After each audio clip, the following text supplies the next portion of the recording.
자, 오늘 그렇다면 본격적으로 시작해 보도록 하겠습니다. 최고의 군단과 함께 오늘 우리 시장을 읽을 분들 소개합니다. 글로원 파트너스의 이성웅 이사, 벤자민 투자연구소 신일섭 소장, 훈훈한 주식의 김지훈 대표와 함께합니다. 어서 오십시오. 네, 안녕하세요. 자, 첫 번째 소식 살펴보도록 하겠습니다. 자, 먼저 오늘은 저희 컨텐츠 주식을 좀 보도록 하겠습니다. 자, 이제 칸 효과로 인해서 K 컨텐츠, 자, 앞으로 계속해서 강세를 나타낼 수 있을까요? 살펴보도록 하겠습니다. 자, 첫 번째 질문을 먼저 드려보도록 하겠습니다. 세 분께서는 저희 영화 관련주의 주가에 대해서 어떤 예상하고 계시는지 듣도록 하겠습니다. 사실 작년에 흐름이 굉장히 좋았다가 올 들어서 컨텐츠 관련 주식들이 힘을 좀 못 썼죠. 이 칸 국제영화제에서 들려오는 수상 소식에 또 많이 빠졌다는 매력까지 부각되고 있다는 해석들인데 세 분의 의견부터 듣고 이야기를 계속 나눠보도록 하겠습니다. 자, 영화 관련주 주식 이성웅 이사께서는 매력이 있다고 주셨고요. 신일섭 소장께서는 종목별로 보자. 김지훈 대표께서는 또 관망의 의견을 주셨습니다. 자, 그렇다면 가장 긍정적인 투자 의견을 주신 이성웅 이사께 먼저 여쭤보겠습니다. 영화 관련주에 대한 투자 의견을 어떻게 가져가면 좋겠습니까? 네, 일단 워낙 기대감이 많이 떨어져 있는 CJ CGV 같은 경우, 올해 예상 실적 같은 경우가 일단은 아주 베이스로 맞춰서 예상 실적이 되어 있는데 이 부분과 관련해서 편당 건수가 늘어나면 날수록 이제는 예상 실적이 올라가는 구조다 보니까 일단은 대표적으로 영화 관련주 중에서 긍정적이라고 말씀을 드렸겠고요. 이게 모멘텀 같은 경우 이번에 박찬욱 감독님의 수상이라든지 그러한 부분이 촉매가 돼서 오늘의 주가에는 영향을 미치는 점이 있겠는데 이 부분을 론외로 하고도 대표적으로 이제 영화관과 관련된 주식, 그다음에 영화 배급과 관련된 주식 같은 경우는 이게 주가의 바닥, 그러니까 실적의 바닥이 형성되고 반등이 나오는 구간이다 보니까 살펴보자고 했고요.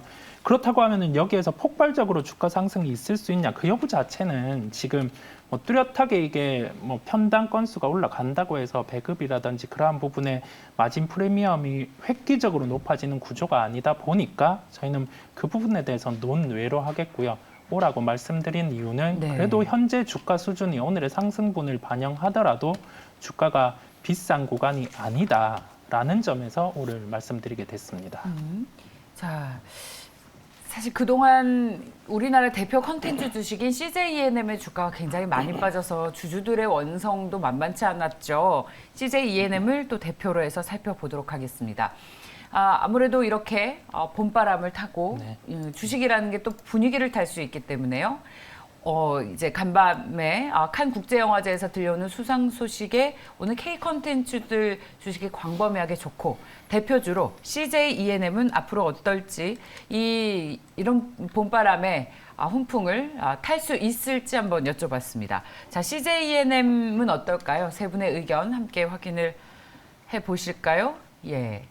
자, 저희 그냥 이야기를 듣도록 하겠습니다. 자, 먼저 소장님께 여쭤보죠. 종목별 선별 전략이 중요하다라고 하셨는데요. 대표적인 주식인 CJ 은 어떻겠습니까? 네, 일단 좀 계속 안 좋으니까 좋은 거부터 얘기 드릴게요. 일단 쇼박스가 가장 주가의 기술적인 부분도 좋고 세 개 중에는 쇼박스를 선택하는 게 가장 정상적인 사람들의 판단이라고 생각이 되고요. 지금 2017년에 범죄도시 1 장첸 나왔던 그게 688만 명을 들였습니다. 근데 청소년 관람 불가였죠. 지금 범죄도시 2가 어떻게 15세를 받았는지 좀 의아하긴 하지만 그냥 학생들이 그동안 좀 그런 거에 못 봐서 안타까워서 보여주게 하진 않았겠죠, 설마. 근데 잔인함은 거의 유사한데요. 어떻게 보면은 지금 장첸을 능가한다는 평가까지 받고 있어요. 손석구 씨가 연기한 그 부분이 실제 사건이기도 했었고. 필리핀에서 안타깝게 살해당한 분이 지금 시체를 못 찾은 분들이 엄청 많거든요. 범죄도시 2가 개봉하고 12일 만에 지금 누적 관객 수가 654만 6,741명 나왔습니다. 지금 30만 명밖에 안 남았어요. 범죄도시 1의 기록에. 물론 15세 관람 이용가를 따는 것도 컸죠. 근데 코로나 사태 이후에 15세가 있었어도 스파이더맨 노 웨이 홈이 755만 명. 그때 한창 팝콘도 못 먹고 이럴 때도 800만 명 가까이 나왔습니다. 그건 근데 스파이더맨이라 그런 거고 우리나라 영화 범죄도시 2 지금 대단한 기세라고 할 수가 있겠죠. 물론 마블리가 굉장히 활약을 하고 있긴 하지만 국제 시장이 1,426만 명 들었거든요. 근데 600만 명 돌파 때까지 16일이 걸렸습니다. 근데 지금 600만 명 돌파가 12일 만에 이루어졌죠. 지금 이게 대단한 기록이죠. 설마 범죄도시2가 1,000만을 기록할까 했는데 1,000만을 기록할 수도 있다. 15세가 크기 때문에. 우리나라 1위는 명량이죠. 물론 그걸 네다섯 번 뭐 봐서 뭐 그렇다는 얘기도 있는데 2위는 저기잖아요. 그 뭐 통닭, 수원 통닭 그거고. 근데 지금 이 국제 시장도 지금 5위 안에 드는 역대 박스 오피스 5위 안에 드는 작품입니다. 근데 16일 걸렸고요. 그리고 뉴가 4대 엔터테인먼트 4로 발돋움하는데 결정적인 역할을 했던 7번 방의 선물 류승룡 씨 나온 거 있죠. 1281만 명인데 600만 돌파까지 19일 소요됐습니다. 그러니까 지금 범죄도시 2의 이 상승 속도가 1200만 명, 1400만 명 간 두 영화보다 빨라요, 지금. 그래서 지금 지금 뭐 쇼박스 같은 경우에는 결국에 영화 한 편으로 좌지우지 되기 때문에 지금 범죄도시 2가 이런 식의 흥행을 기록을 한다고 하면은 1,000만 돌파는 그냥 물 흐르듯이 갈 것 같고요. 거기서 이제 뭐 어느 정도까지 기록을 가느냐, 국제 시장까지 깨느냐, 이 흥행의 기록에 따라서 지금 쇼박스의 주가는 계속 우상향하리라 생각이 됩니다. 그래서 범죄도시 2를 보신 분이라면은 꼭 쇼박스에 지금 관심을 가지셔야겠죠. 근데 CJ ENM은 다릅니다. 물론 지금 영화 개봉이 안 되어서 그게 얼마나 흥행할지 모르겠지만 칸 영화 뭐 기생충이 작품성하고 흥행성을 같이 가져간 어떻게 보면 거의 세 손가락 안에 드는 영화잖아요. 사실 그러기가 어렵잖아요. 작품성이 있으면 재미가 없고 재미가 있으면 작품성이 없잖아요. 근데 기생충 제외하고 그거는 아카데미를 탄 거고 칸이나 뭐 이런 쪽은 사실은 작품성에 좀 더 초점이 있다고 본다면 송강호 씨 영화가 CJ ENM에서 배급을 하지만 그게 이 범죄도시 2만큼의 파괴력은 없다고 봤을 때 다른 부분이 더 중요합니다. CJ ENM. CJ ENM은 그 어떤 정의를 할 필요가 있어요. CJ ENM은 컨텐츠랑 커머스로 이루어진 기업이에요. CJ 오쇼핑을 들여오면서. 근데 이게 뭐가 지금 문제냐면은 저도 사실 채널이 좀 짜증나긴 하는데 그 IPTV 뭐 3사 어떤 걸 쓰시든 똑같아요. 그 1번에서 시작해가지고 10번까지 가는 그 사이에 홈쇼핑 다 몰려있죠. 여러분들 그거 스킵해서 삭제하신 분들 많죠. 저도 삭제를 해버렸거든요, 아예. 그러니까 뭐 항상 나오시는 분이 거기 나와서 하는데 너무 보고 싶지가 않아요. 왜냐면 여러분들은 네이버 카카오 같은 라이브 커머스, 배민에서 하는 라이브 커머스 여기에 지금 익숙해져 계시죠. 근데 여기서 이제 싸움이 너무 크게 일어나고 있죠. CJ ENM은 IPTV에다가 TVN이나 올리브 채널을 운영하면서 컨텐츠를 제공하는 업체죠. 그러니까 악어랑 악어세요. 누가 악어인지 모르겠어요. 방송 채널 사용 사업자인데 IPTV 3사는 뭐죠? 마당을 제공하는 업체죠. 근데 1번하고 10번 사이에 중요한 자리를 다 차지하고 있잖아요. 그 자리가 얼마나 비싸겠어요. 그러니까 IPTV 3사에 CJ ENM이 내는 돈은 엄청 많죠. 오쇼핑이 거기 들어가 있으니까. 그러면 CJ ENM은 뭐라고 하겠느냐? CJ ENM은 우리는 그럼 그 마당이 비싼 건 알겠는데 그 마당을 빛내주는 플랫폼을 빛내주는 콘텐츠의 대가는 우리가 그만큼 가져야 되지 않느냐 해서 플랫폼 사업자한테 전년 대비 25% 이상 콘텐츠 공급 대가 인상을 요구했어요. 그랬더니 또 IPTV 3사가 성명을 발표했어요. 그건 과도하다. 그랬더니 또 CJ ENM이 또 반격을 했어요. 뭐라고 했냐면 너네 근데 왜 디즈니 플러스랑 그 넷플릭스에는 그렇게 많이 떼줘? 근데 그게 사실 대세거든요. 그러니까 지금 CJ ENM은 약간 사면초가인 거예요. 그거를 사실 1번부터 13번은 혼자 뺄 수는 없잖아요. CJ 홈쇼핑이 혼자 빼면은 그럼 거기에 롯데랑 다른 애들 있는데 뭐 아무리 아쉬워도 그거를 그 비싼 자리를 뺄 리는 없죠. 근데 계륵인 거예요, 이게 계륵. 계륵인 거에다가 거기다가 이제 커머스 쪽은 이제 라이브 커머스에 밀리고 있죠. 지금 사실 홈쇼핑을 3구 쇼핑 때부터 보시던 어머니들이 엄지적으로 발전되고 이 부분이 남아있는 부분은 계신데 MZ세대들은 다 라이브 커머스로 넘어갔어요. 그런데 CJ 홈쇼핑은 그렇다고 이 비싼 자리를 포기하고 라이브 커머스로 완전히 갔을 때 네이버 카카오랑 지금 대결해서 이길 수 있겠느냐. 그거는 또 지금 어려운 문제거든요. 그렇기 때문에 CJ ENM은 이쪽 부분이 굉장히 크기 때문에 사실 영화 사업 부분보다는 이쪽이 가장 지금 그러니까 영화 사업이 컨텐츠 부분에 들어있긴 한데 영화나 음반보다는 요 컨텐츠 플랫폼 요 문제 요 문제가 아주 큽니다. 그렇다고 IPTV가 송출 수수료를 낮춰주지 않겠죠. 자리값입니다. 자리값을 낮춰줄 리 없고요. 매년 인상되고 있고 그렇다고 콘텐츠 이용료는 월 디즈니 플러스나 넷플릭스만큼 쳐주질 않아요. 그리고 커머스에서는 라이브에서 밀리고 있고 그렇기 때문에 저점 붕괴가 만약 일어난다면 전저점까지도 갈 수 있겠죠. 그래서 굉장히 위험한 CJ ENM과 스튜디오 드래곤 다 마찬가지인데요. 이렇게 저점이 붕괴되기 직전에 있는 모습을 보면서 뭐 이게 하방 경직이다 이렇게 판단을 하는 것은 굉장히 오산이 될 수가 있다. 물론 저기서 지키고 돌아선다면 반등을 하겠지만 지금 저런 모습의 차트보다는 당연히 우상향하는 거를 하는 게 뭐 저거를 밑에서 잡아서 운이 좋건 실력이 정말 있어서 밑바닥을 잡아내면 수익이 가장 커요. 역배열에서 잡는 게. 하지만 정상적인 흐름에서는 정배열에서 우상향하는 게 가장 안정적이겠죠. 그래서 쇼박스 같은 거 하는 게 지금 아마 범죄도시2 제가 보기에는 1000만 돌파는 그냥 따놓은 당상이라고 생각이 됩니다. 자, 쇼박스에 대한 투자 의견을 가장 긍정적으로 가져가신다라는 의견이었고 김지훈 대표께서는 중립 의견을 주셨습니다. 이유는 뭡니까? 네, 앞부분에서 다 중요한 말씀을 다 해주셨는데 저는 딱 포인트가 지금 그 신 소장님 얘기한 것처럼 그 영화 비중이 100%가 아니에요. 그러니까 영화 비중은 50% 정도거든요. 매출 단위나 이익 단위나. 네. 그러니까 나머지가 미디어 커머스랑 음반인데 오히려 제일 비중 적은 10% 미만의 한 8%대 음악이 성장성이나 그런 이익 단에서는 제일 증가폭은 크거든요.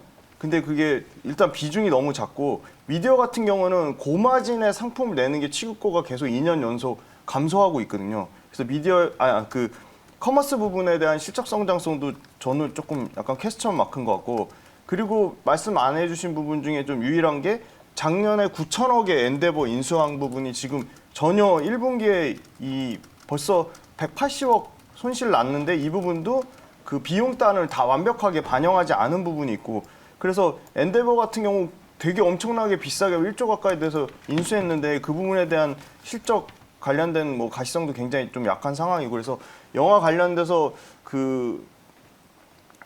칸 영화 이제 수상한 거 너무 축하한 일이지만 엄밀하게 투자 관점에서 따져봤을 때는 굉장히 CJ ENM은 좀 조심스럽게 봐야 된다. 일시적으로 단기적으로 반영할 수는 있겠지만 CJ ENM의 본질적인 투자 가치가 그렇게 높지는 않은 것 같습니다. 예. 자, 그렇다면 지금 쇼박스를 제외한 CJ ENM의 투자 의견에 대해서는 보수적인 시각을 두 분께서는 동시에 주셨습니다. 마지막으로 그럼 이성욱 이사께서는 이 K 컨텐츠 주식에 대해서 가장 매력 있게 보는 주식이 있다면 뭐가 있는지 그리고 투자 의견을 어느 정도 기대 수익률 얼마나 가져가시는지 듣고 마무리를 지을게요. 일단은 글로벌의 탑에 등극을 한 업종 같은 경우는 주가 프리미엄을 받는 구간이 기존 대비해서 한 30%, 50% 이상은 포지션이 늘어나다 보니 일단은 엔터 업종이 가장 주목을 받을 수밖에 없겠고요. 네. 여기에 대해서 엔터 업종 얘기가 많잖아요. 이게 비싸고 성장주고 과연 뭐 그 하이브 같은 경우는 BTS가 군대 가면 어쩌지, 그 다음에 뭐 SM, 뭐 JYP 이게 과연 인플레이션을 방어할 수 있는 구조인가 그런 걸 논외로 하고도 지금 그 글로벌리 성장주, 그 다음에 우리나라 성장주 다 이런 걸 포지션을 포함했을 때 일단은 빠지지 않고 있는 구간을 한번 확인을 해보면 주가에 답이 나올 것 같아요. 왜 안 빠지는지 그 구간에서는 그 다음에 왜 반등이 나오는지 그걸 보면은 일단은 엔터 업종이 가장 대표적으로 위에 캡이 열려 있는 종목이라고 보이고요, 업종이라고 보이고요. K 컨텐츠와 관련해서 기대감 컨텐츠 부분은 일단은 오징어 게임 이후로 눈으로 보는 기대감이 높아 있습니다. 그렇다 보니 이 정도가 이제는 컨센인 거죠. 좋은 작품들이 나왔을 때 그 정도의 퍼포먼스를 못 내면 주가 같은 경우는 또 한 번 뭐 하락을 할 수가 있겠죠. 그 다음에 뭐 전방에 있던 넷플릭스라든지 이러한 부분이 구조적으로 저희가 처음에 보기에 예상했던 부분보다는 뭐 구독자 부분에 대한 조정이 그 넷플릭스 중심으로 이루어진다는 점에서 일단은 콘텐츠주들이 조정이 나와 있는데요. 그렇다고 하면은 결론적으로 여기에서 살펴봐야 될 거는 대표적인 업종은 엔터. 여기에서 부수적으로는 이제 모멘텀 쪽으로 집중해서 콘텐츠 쪽은 네. 매매에 대응하는 게 낫다는 결론이겠습니다. 네, 잘 들었습니다. 자, 오늘 우리 주식시장에서 가장 강한 상승을 나타내고 있는 컨텐츠 주식 전반에 대해서 살펴봤습니다. 다음 이슈는 LG입니다. 오늘 주가의 상승 탄력이 가장 돋보이죠. 자사주 5천억 원 매입을 공시했습니다. 2024년 말까지 5천억 원 규모의 자사주 취득을 공시했습니다. 주주가치 제고를 위한다라고 했는데 이 부분에 대한 우리 세 분의 투자 의견 먼저 듣고 가겠습니다.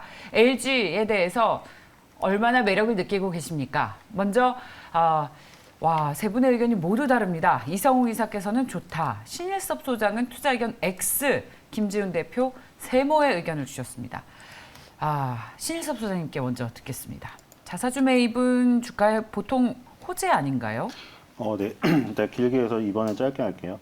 일단 뭐 요즘에 추세인 것 같습니다. 요즘에 그 뭐 VIP 자산운용도 마찬가지고 그 가치 투자를 표방했던 20대 때부터 했던 그 분들이 이제 40, 50대가 되면서 그리고 자산도 굉장히 늘어나고 이러면서 목소리를 낼 어떤 환경에 지금 오다 보니까 목소리를 열심히 내고 계세요. 개별 기업이든 어떤 그룹에 대해서 주주 서한을 보내거나 아니면은 저기도 바뀌었죠. 단순 투자와 뭐 경영 참여로 나누어졌던 공시에서 지분 공시에서 일반 투자가 생겨서 일반 투자를 약간 그 목소리를 내는, 왜냐면 경영 참여로 해버리면은 아예 뭐 M&A 뭐 설이나 그 기업의 경영자가 위협을 느낄 수 있으니까 단순 투자는 목소리를 낼 수 없는데 중간 단계에 생겨서 일반 투자로 하면서 우리의 의견을 더 전달한다. 그리고 기업들도 변하려는 노력이 있다 보니까 그게 쿵짝이 맞아서 이런 옛날에 없었던 그런 변화들이 나타나고 있습니다. 그건 되게 긍정적인 것 같고요.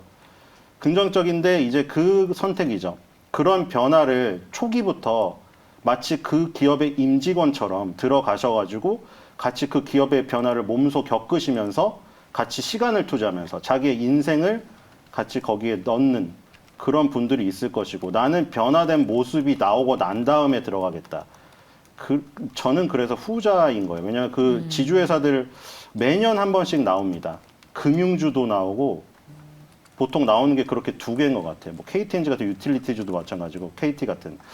한 번씩 나오는데 항상 뭐 저평가되어 있다. 근데 그게 한 20년, 30년 계속 저평가되어 있다는 얘기가 나오면 그거는 우리나라 그 얘기랑 똑같은 거잖아요. 코스피는 항상 저평가되어 있다. 네. 근데 그 10년, 15년 넘으면 그냥 그 사람의 평가인 것이죠.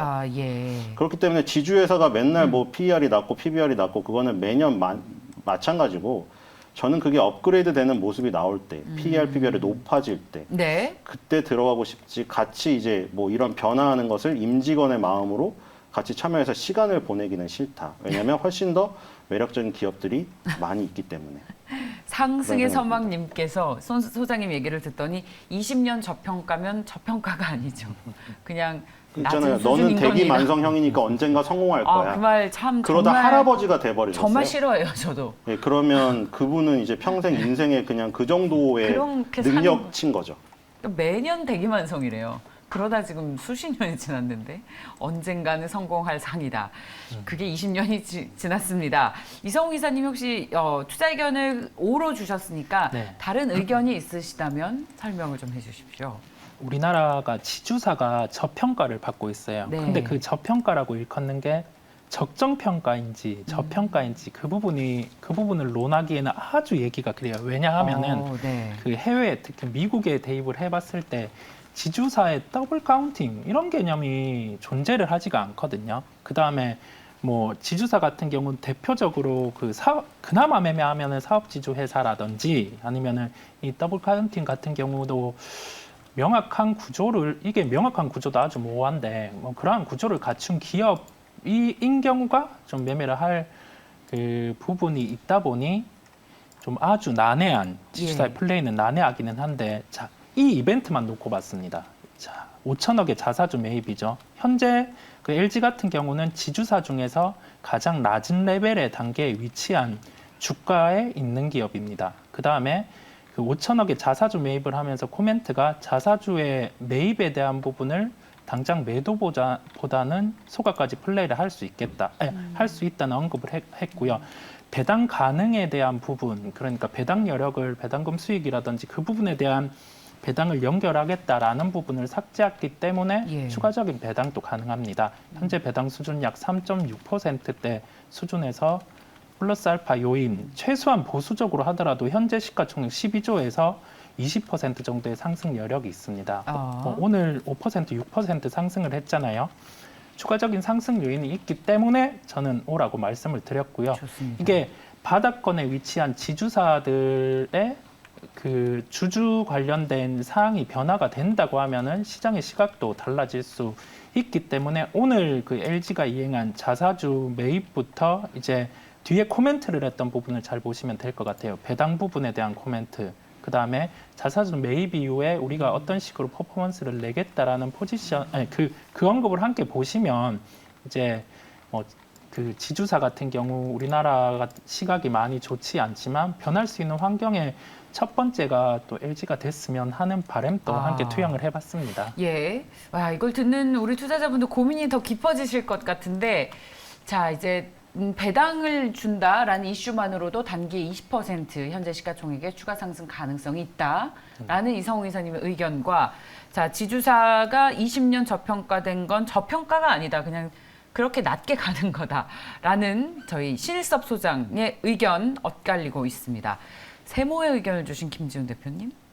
저도 그냥 지금 딱 이 나온 기사 봤을 때 제일 그래도 초점 맞출 거는 이성우 이사님 말씀 주신 것처럼 배당금이거든요. 그 수익 한도 상한 제한인 걸 철폐해가지고 그 부분이 2024년 말까지 5천억 규모의 자사주 취득이면 50% 환원 수익 했을 때 한 아까 말씀드린 3%대 중후반까지는 수익률로 네. 치면 나오면은 배당주 관점에서는 매력이 있을 것 같고. 예. 근데 LG가 갖고 있는 자회사들 있잖아요. 뭐 LG 전자도 있을 거고. 근데 LG가 갖고 있는 자회사들의 이익을 어찌됐건 간에 순자산 가치로 할인해서 받는 건데 예. 순자산 가치로 지금 50% 할인된 가격 정도라고 보더라고요. 근데 일반적으로. 근데 예. 그게 다른 뭐 엄청 투자를 잘하는 투자형 지주회사 뭐 SK라든지 그 외에 다른 뭐 특별하게 모멘텀을 갖고 있는 뭐 삼성물산이라든지 지배구조 이슈를 갖고 있는 그런 회사랑 순자산 가치의 할인율 자체가 엄청 LG가 낮은 건 아니거든요.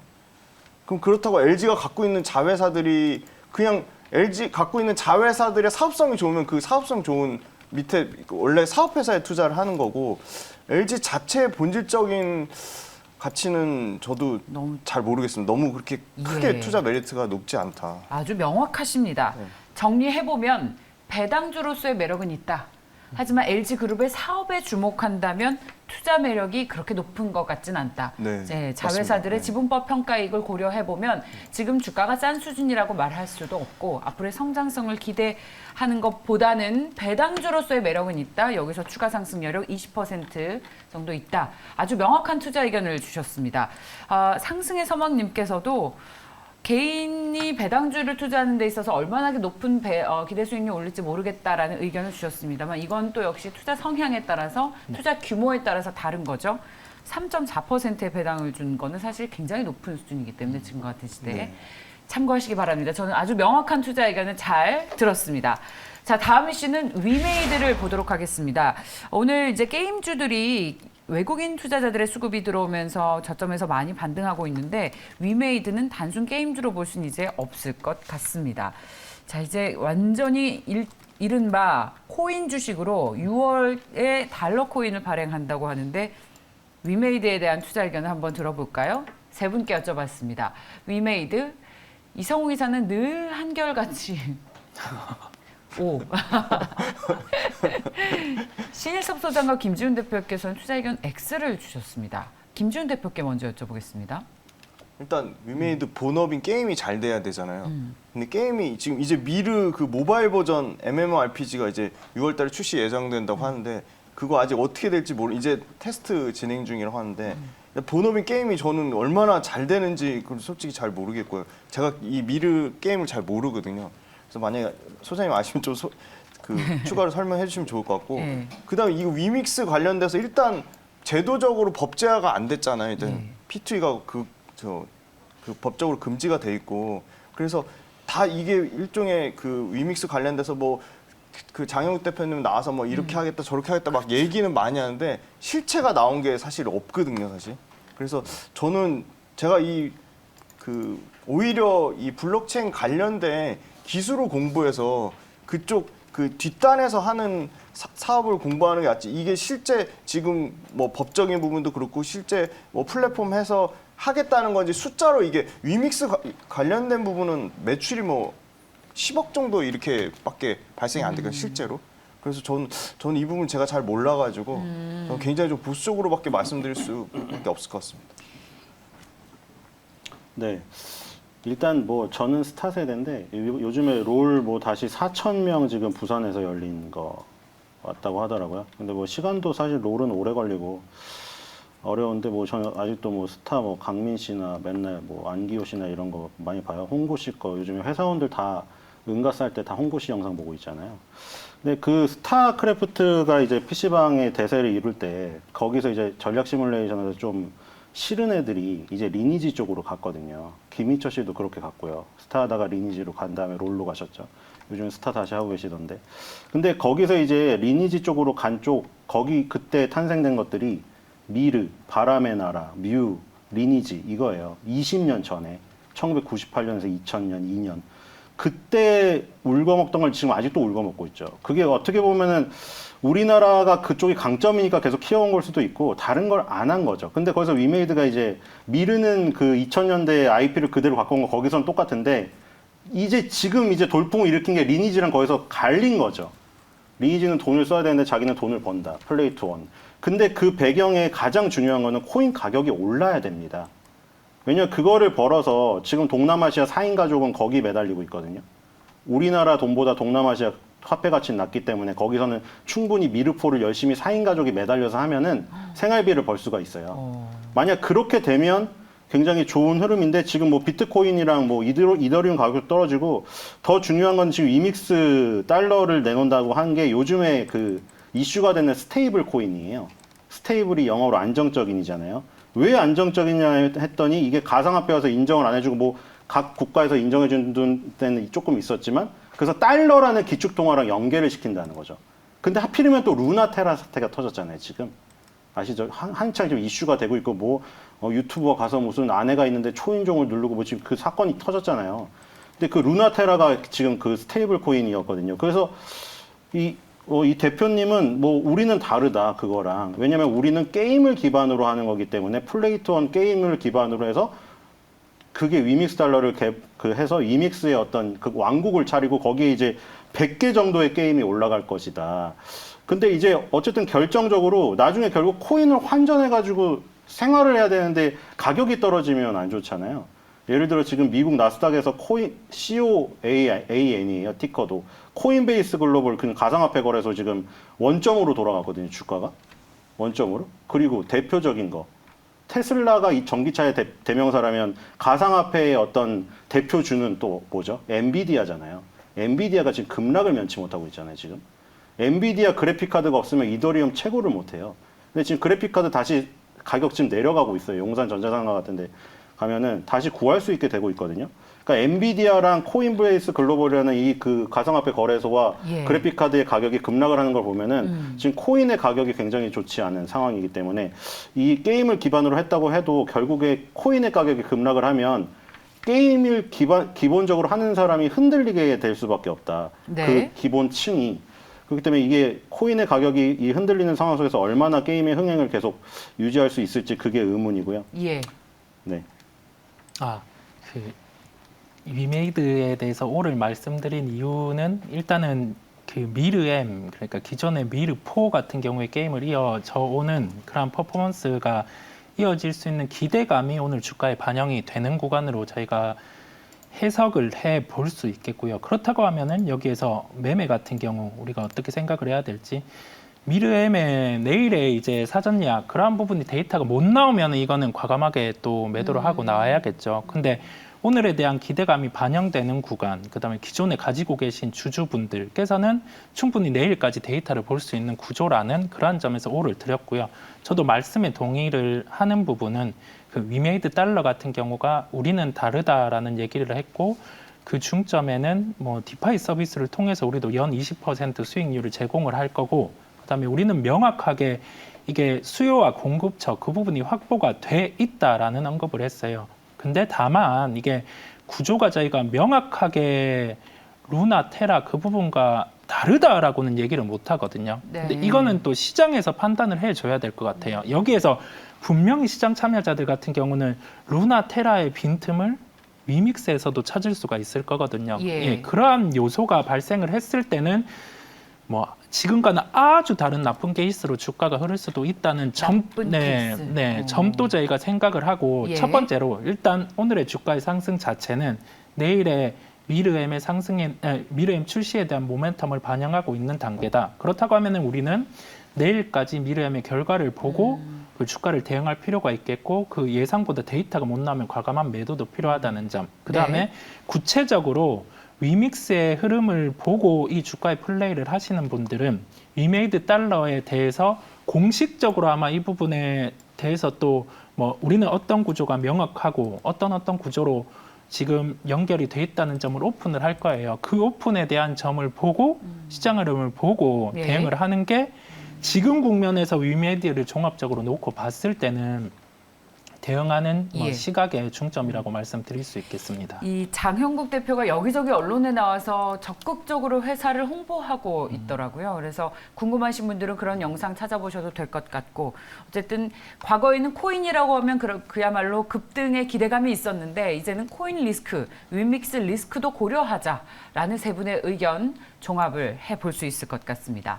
자, 그리고 오늘 우리 증시의 호재는 중국 상하이가 일부 이제 봉쇄가 완화에 들어갔죠. 중국 소비주들의 흐름이 또 오래간만에 좋습니다. 저희는 대표적으로 FNF와 호텔 신라를 꼽아 봤는데요. 자, 중국 상하이의 봉쇄 해제 소식, FNF와 호텔 신라와 같은 중국 소비주들에게 기회가 될 수 있을지 여쭤봤습니다. 자, 그래서 긍정적인 게 좋아요. 네. 저도 긍정적. 아, 그래요? 김지훈 대표께서 오래간만에 긍정적인 의견 주셨다면 한번 들어보겠습니다. 기회이다라는 의견이신 건가요? 일단 그 중국 이제 그 점포당 매출 빠진 걸 가정한 게 한 10% 선인데 만약에 회복될 경우 퀴오크 분기 대비로 한 20%까지 점포당 매출이 성장할 거라고 나오고 있기 때문에 지금 1분기에도 실적 잘 나왔거든요. 근데 2분기는 더 숫자로만 얘기하면 이익단에서 1,000억까지 나올 것으로 예상을 하고 있기 때문에 전체적으로 온라인 쪽에서 50% 성장 나오고 그 오프라인 쪽에서 아까 말씀드린 한 5% 정도에서 빠질 부분이 20%까지 벌크업되면 연간으로는 매장 한 800개 나올 것이라고 예상하면 연간 매출 한 30% 성장 나오고 이익단에서도 40% 성장 나오면 계속 빠져가지고 지금 뭐 14만 원 밑까지 빠졌는데 저는 다시 전고점을 향해 가지 않을까 그렇게 긍정적으로 보고 있습니다. 예, FNF. 네.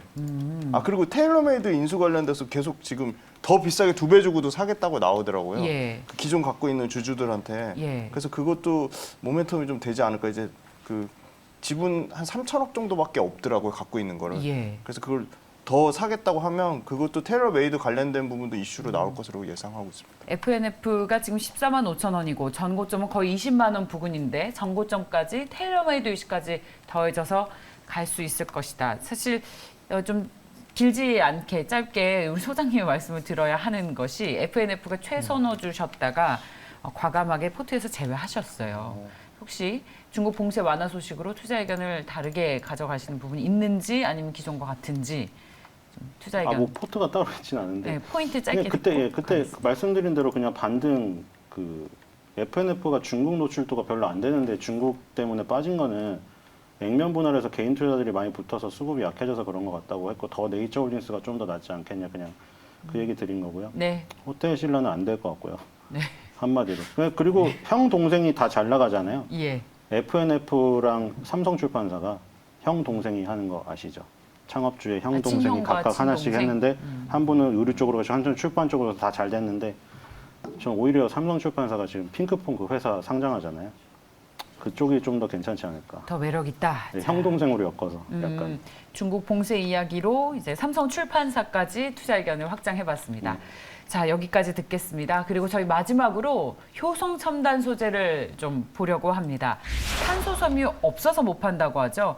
탄소 섬유 플랜트를 100% 가동하고 있지만 제품이 없어서 못 판다고 합니다. 효성 첨단 소재에 대한 세 분의 투자 의견을 듣고 가도록 하겠습니다.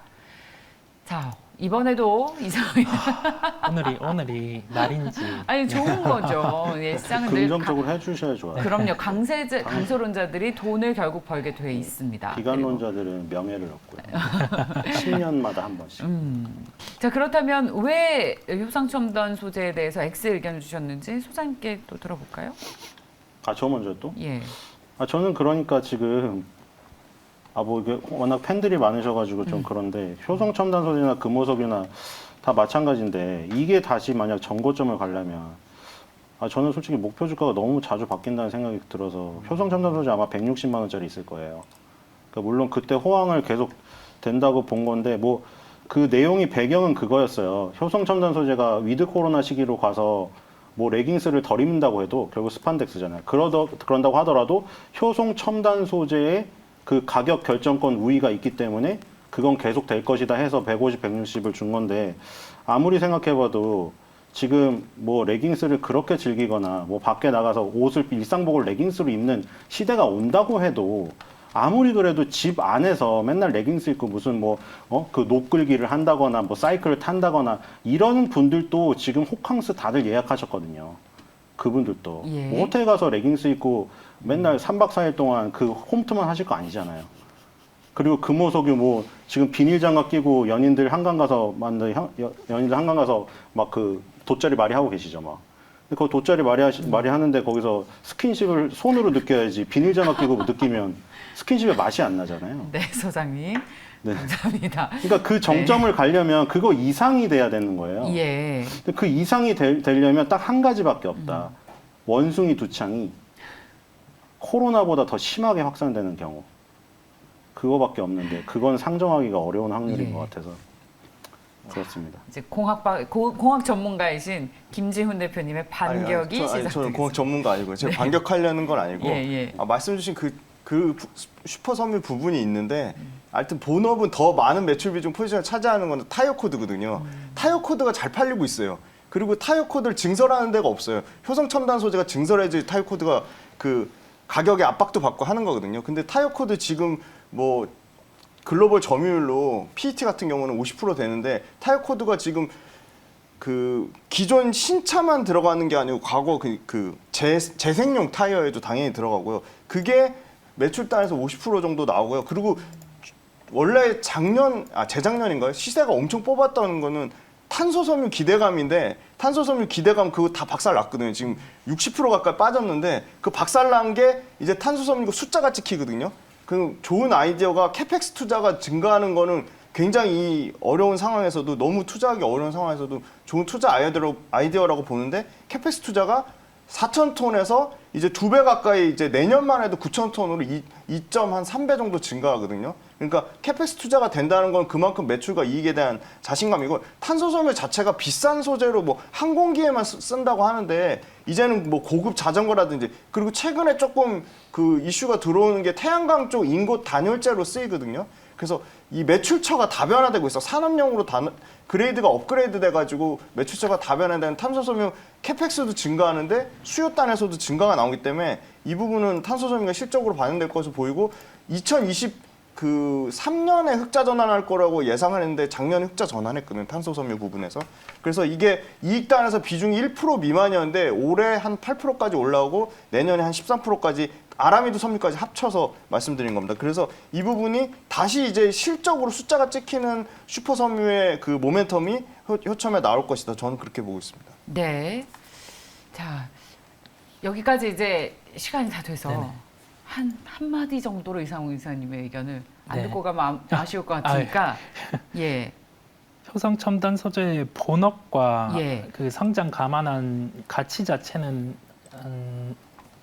2조 4천억이 바닥입니다. 그렇다 보니 지금은 적정 주가를 찾아가는 단계고요.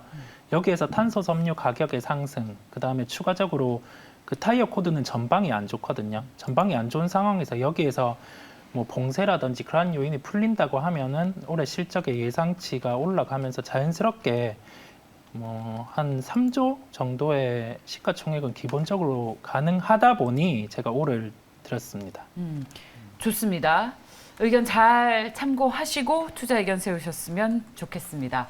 자, 오늘 훈훈한 주식의 김지훈 대표, 벤자민 투자연구소의 신일섭 소장, 글로원 파트너스의 이성우 이사와 함께했습니다. 말씀 고맙습니다. 감사합니다.